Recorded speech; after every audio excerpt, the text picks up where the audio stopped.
Hello दोस्तों, शिक्षा जरूर चैनल में आपका स्वागत है। SCC सिजिल exam 2023 10 March second shift का जैसे कि हो चुका दोस्तों, आज हम इस सेशन में 10 मार्च सेकेंड शिफ्ट में जो क्वेश्चन पूछेंगे उन सभी क्वेश्चन का एनालिसिस करेंगे।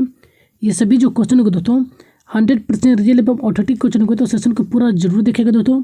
एक बताओ दोस्तों, यदि हमारे चैनल पर पहली बार हैं तो इसी तरह का कंटेंट पाने के लिए हमारे चैनल को सब्सक्राइब जरूर कर लीजिएगा और बेल आइकन को भी प्रेस कर लीजिएगा, ताकि हमारा जब भी वीडियो किसी भी कंटेंट पर अपलोड होगी तो सबसे पहले आपको पता चलेगा। तो बेल आइकन को जरूर प्रेस कर लीजिएगा और इसी तरह का कंटेंट पाने के लिए चैनल को सब्सक्राइब भी जरूर कर लीजिएगा और अपने दोस्तों के साथ भी अधिक से अधिक शेयर कीजिए, ताकि इसका सभी बेनिफिट उठा सकें। और हमारे जो भी सेशन ले जाता है उसका PDF आपको प्रोवाइड करा दिया जाता है। तो आप इसका PDF कहाँ से प्राप्त करेंगे सेशन के लास्ट में आपको बता दीजिएगा। तो चलिए शुरू करते हैं आज का सेशन। क्वेश्चन नंबर 1, क्वेश्चन जो पूछा गया था कि नीति आयोग की स्थापना कब हुई थी। तो नीति आयोग की जो स्थापना किया गया था 1 जनवरी 2015 को नीति आयोग की स्थापना किया गया था। तो आपका जो करेक्ट आंसर होता 1 जनवरी 2015 आपका करेक्ट आंसर होता। योजना आयोग की जो स्थापना है या नीति आयोग की जो स्थापना योजना आयोग के स्थान पर किया गया था। योजना आयोग की स्थापना 1950 ईस्वी में किया गया था। नीति आयोग के प्रथम जो अध्यक्ष थे वह नरेंद्र मोदी थे, जो कि वर्तमान में भी अभी नीति आयोग के अध्यक्ष नरेंद्र मोदी हैं। नीति आयोग के जो अध्यक्ष होते हैं वह प्रधानमंत्री होते हैं, जो कि वर्तमान में अभी नरेंद्र मोदी हैं। इसके प्रथम जो उपाध्यक्ष थे अरविंद पनघड़िया हैं। अरविंद पनघड़िया जो थे प्रथम उपाध्यक्ष थे एवं प्रथम जो CEO थे सिंधु श्री खुल्लर थे, जो थे प्रथम नीति आयोग के CEO थे। वर्तमान में देखा जाए तो वर्तमान में जो नीति आयोग के जो अध्यक्ष हैं नरेंद्र मोदी हैं एवं वर्तमान में इसका उपाध्यक्ष सुमन कुमार बेरी हैं और इसके वर्तमान में CEO जो हैं परमेश्वर अय्यर हैं। और नीति आयोग के द्वारा भारत को जो 15 कृषि जोनों में विभाजित किया गया है। तो इन सभी एक्स्ट्रा फैक्ट को जरूर ध्यान में रखिएगा, सभी मोस्ट इम्पोर्टेंट हैं। नेक्स्ट क्वेश्चन जो पूछा गया था, मणिक लाल किस आंदोलन से संबंधित है। तो मणिक लाल का जो संबंध था बिठोलिया आंदोलन से संबंधित है। तो बिठोलिया आंदोलन आपका करेक्ट आंसर होता। नेक्स्ट क्वेश्चन जो पूछा गया था 2022 तक भारत में महान्यायवादी कौन थे, यानी कि अटॉर्नी जनरल ऑफ इंडिया जो है 2022 में कौन रहे हैं। तो आपका जो करेक्ट आंसर होता और वेंकट रमन आपका करेक्ट आंसर होता, जो कि 16वें महान्यायवादी यानी कि अटॉर्नी जनरल ऑफ इंडिया हैं। भारत में जो है महान्यायवादी जो नियुक्त किया जाता है वह राष्ट्रपति के द्वारा किया जाता है। अनुच्छेद 76 के द्वारा महान्यायवादी की नियुक्ति किया जाता है। महान्यायवादी जो है भारत का सबसे बड़ा विधि अधिकारी होते हैं। तो इन सभी एक्स्ट्रा फैक्ट को जरूर ध्यान में रखेगा। नेक्स्ट क्वेश्चन जो पूछा गया था, योगासन में 36वें राष्ट्रीय खेल में कौन स्वर्ण पदक जीती है। तो पूजा पटेल जो है योगासन में 36वें राष्ट्रीय खेल का पुरस्कार जीते थे, स्वर्ण पदक। तो आपका जो करेक्ट आंसर होगा पूजा पटेल आपका करेक्ट आंसर होता। 36वें राष्ट्रीय खेल का जो आयोजन है 2022 में गुजरात में आयोजित किया गया था, जबकि 37वें राष्ट्रीय खेल का जो आयोजन किया जाएगा वह गोवा में आयोजित किया जाएगा।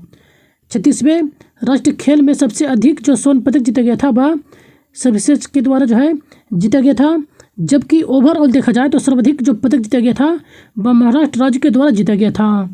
36वें राष्ट्रीय खेल का जो शुभांकर जो था शाहबाज था। तो इन सभी एक्स्ट्रा फैक्ट को जरूर ध्यान में रखिएगा। नेक्स्ट क्वेश्चन जो पूछा गया था, वर्ष 2022 में के अनुसार जो है भारत की GDP रैंकिंग क्या थी। तो 2022 के अनुसार भारत की जो GDP रैंकिंग थी वह 5वें स्थान पर था। तो 5वां आपका करेक्ट आंसर होता। नेक्स्ट क्वेश्चन जो पूछा गया था कि 2018 में एशियाई खेलों की शुरुआत समारोह में ध्वज वाहक कौन थे, यानी कि 2018 का जो एशियाई खेल का जो आयोजन जो किया गया था उसमें जो है ध्वज वाहक के रूप में कौन थे। तो भारत की ओर से जो था नीरज चोपड़ा ध्वज वाहक के रूप में रहे थे। तो आपका जो करेक्ट आंसर होता नीरज चोपड़ा आपका करेक्ट आंसर होता। नेक्स्ट क्वेश्चन जो पूछा गया था 1857 के आंदोलन में मेरठ का नेतृत्व जो है किनके द्वारा किया गया था। तो कमद सिंह के द्वारा जो है 1857 के विद्रोह में जो है मेरठ का नेतृत्व किए थे। तो आपका जो करेक्ट आंसर होता कदम सिंह आपका करेक्ट आंसर होता, जबकि मंगल पांडे के द्वारा जो है 1857 का विद्रोह जो है शुरू किया गया था। तो आप जो है कदम सिंह ही याद रखिएगा। 1857 के विद्रोह के समय प्रमुख स्थानों पर जो है किन किन के द्वारा मतलब नेतृत्व किया गया था उन्हें देख लेते हैं। जैसे कि दिल्ली में जो है बहादुर शाह जफर द्वितीय के द्वारा जो है दिल्ली में 1857 के विद्रोह का नेतृत्व किया जा रहा था और लखनऊ में जो है बेगम हजरत महल के द्वारा नेतृत्व किया जा रहा था। लखनऊ में जो है कॉलिन कैंपबेल के द्वारा जो है इस आंदोलन को दबाया गया था और दिल्ली में जो है निकोलस और हंसन के द्वारा विद्रोह को नेतृत्व किया करके जो है दबाया गया था। कानपुर में जो 1857 के जो विद्रोह का जो नेतृत्व किया गया था वह नाना साहिब के द्वारा किया गया था और झांसी में जो है रानी लक्ष्मीबाई और इलाहाबाद में लियाकत अली खां और बनारस में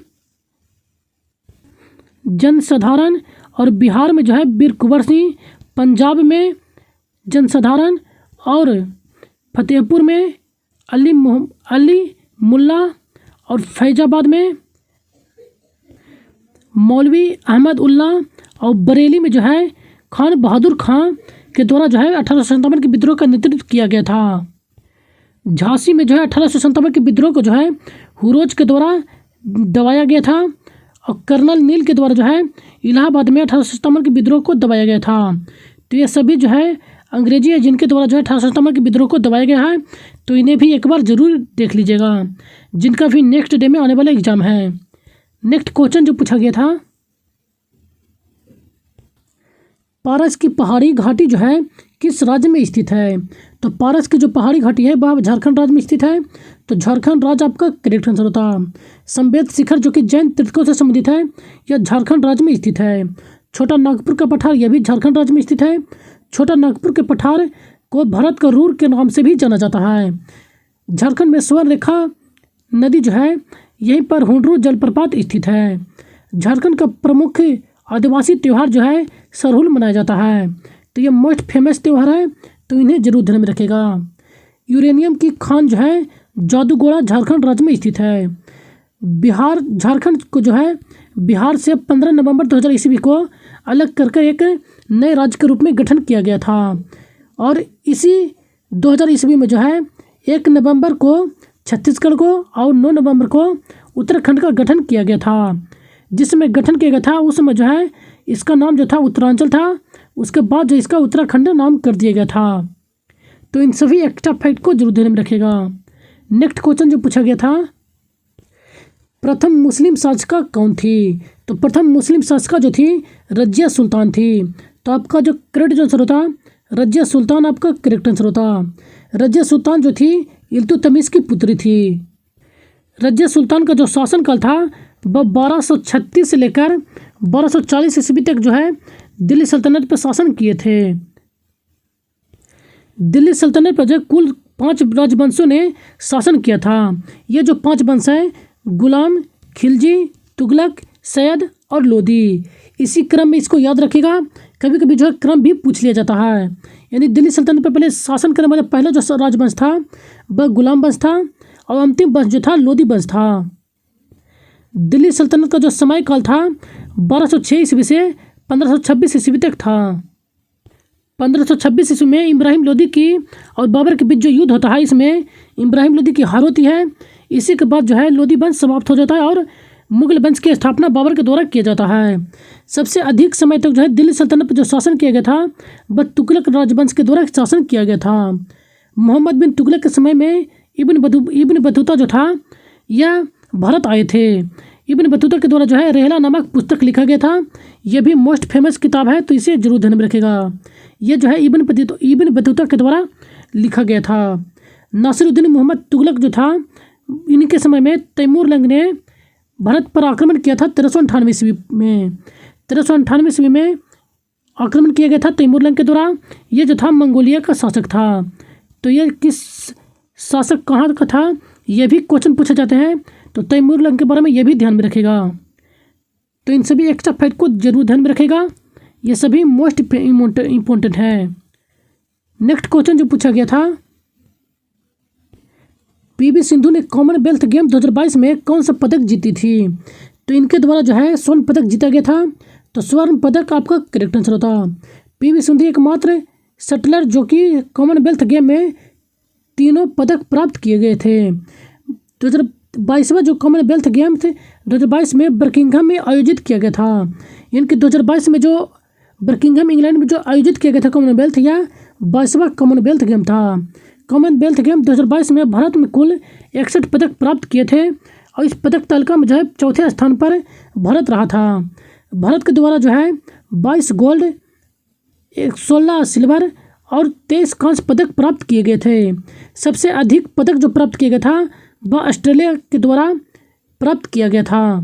कॉमनवेल्थ गेम का पूरा नाम जो था वह ब्रिटिश एम्पायर था। इसकी जो शुरुआत किया गया था 1930 ईस्वी में कॉमनवेल्थ की शुरुआत किया गया था। हैमिल्टन कनाडा में इसका प्रथम आयोजन किया गया था। लगातार 2 ओलंपिक में पदक जो जीतने वाली है वह पीवी सिंधु ही हैं। तो इन सभी एक्स्ट्रा फैक्ट को जरूर ध्यान में रखेगा। नेक्स्ट क्वेश्चन जो पूछा गया था, कुल्लू से मनाली को जोड़ने वाली दर्रा कौन सा है? तो रोहतांग दर्रा जो है कुल्लू से मनाली को जोड़ता है, तो रोहतांग दर्रा आपका करेक्ट आंसर होता। भोर घाट दर्रा जो है मुंबई को पुणे से जोड़ता है और थाल घाट दर्रा जो है मुंबई को नासिक से जोड़ता है। पाल घाट दर्रा जो है तमिलनाडु को केरल से जोड़ता है। नीति माना एवं लिपू लेख ये सभी दर्राएँ हैं, ये उत्तराखंड राज्य में स्थित हैं। लिपू लेख माना नीति ये सभी दर्राएँ जो है उत्तराखंड राज्य में स्थित हैं। जलेपला दर्रा और नथुला दर्रा जो है सिक्किम राज्य में स्थित है। हिमाचल प्रदेश में स्थित रोहतांग दर्रा सुरंग का जो नाम बदलकर है अटल सुरंग कर दिया गया है। तो इन सभी एक्स्ट्रा फैक्ट को जरूर ध्यान में रखेगा। नेक्स्ट क्वेश्चन जो पूछा गया था, संविधान के अनुच्छेद 258 जो है किससे संबंधित है? तो अनुच्छेद 258 जो है कुछ मामलों में राज्य को शक्ति प्रदान करता है। तो आपका ये जो है करेक्ट आंसर होता। अनुच्छेद 280 जो है वित्तीय आयोग का गठन के संबंधित है और अनुच्छेद 123 जो है राष्ट्रपति का अध्यादेश जारी करने से संबंधित है। अनुच्छेद 72 जो है राष्ट्रपति का क्षमतान से संबंधित है और अनुच्छेद 110 जो है धन विधेयक से संबंधित है। अनुच्छेद 352, 356 और 360 ये जो है वित्तीय आपात यानी कि आपात से संबंधित है। अनुच्छेद 52, 56 और 60 ये सभी जो है आपातकाल से संबंधित है। अनुच्छेद 124 जो है सुप्रीम कोर्ट के गठन से संबंधित है। तो इन सभी एक्स्ट्रा फैक्ट को जरूर ध्यान में रखेगा। ये सभी मोस्ट इंपोर्टेंट अनुच्छेद है, अक्सर एग्जाम में पूछे जाते हैं। नेक्स्ट क्वेश्चन जो पूछा गया था, 7वीं अनुसूची में क्या क्या शामिल है? यानी कि 7वीं अनुसूची में कौन कौन सी जो अनुसूची शामिल है ये पूछा गया था। तो 7वीं अनुसूची में जो है संघ सूची, राज्य सूची और संवर्ती सूची ये तीनों जो है सूचियाँ 7वीं अनुसूची में शामिल है। तो आपका जो करेक्ट आंसर होता संघ सूची, राज्य सूची और संवर्ती सूची आपका करेक्ट आंसर होता। संघ सूची पर जो है केंद्र सरकार के द्वारा जो है कानून बनाया जाता है। केंद्र सरकार जो है इस पर कानून बनाता है और राज्य सूची पर जो है ये राज्य सरकार के द्वारा कानून बनाया जाता है और इस पर जो है दोनों के द्वारा जो है कानून बनाया जाता है। संघ सूची में जो है पहले 97 विषय था जो कि वर्तमान में जो है 100 विषय अभी शामिल हैं और राज्य सूची में जो है पहले 66 विषय था लेकिन वर्तमान में जो है 61 विषय हैं और संवर्ती सूची में जो है पहले 47 विषय था लेकिन वर्तमान में जो है 52 विषय हैं। तो ये वर्तमान में है और ये पहले है। तो इन सभी को जरूर ध्यान में रखेगा, ये भी एग्जाम में पूछे जाते हैं। तो ये आज का लास्ट क्वेश्चन था दोस्तों। बच्चे के द्वारा हम इतने ही क्वेश्चन प्राप्त हुए थे आज। यदि क्वेश्चन रियल एवं ऑथेंटिक क्वेश्चन है तो हमारे चैनल को एक लाइक जरूर कर दीजिएगा और अपने दोस्तों के साथ भी अधिक से अधिक शेयर कीजिए ताकि इसका सभी बेनिफिट उठा सकें। और इसी तरह का कंटेंट पाने के लिए हमारे चैनल को सब्सक्राइब जरूर कर लीजिएगा और कोई भी सुझाव यदि की हो तो हमें कमेंट बॉक्स में अपना सुझाव जरूर दीजिएगा दोस्तों। और इसका PDF हमारे टेलीग्राम चैनल पर प्रोवाइड करा दिया जाता है जिसका लिंक आपको डिस्क्रिप्शन बॉक्स में दे दिया गया है। आप वहाँ से इसका PDF प्राप्त कर सकते हैं। तो इस सेशन में बने रहने के लिए धन्यवाद। Thank you.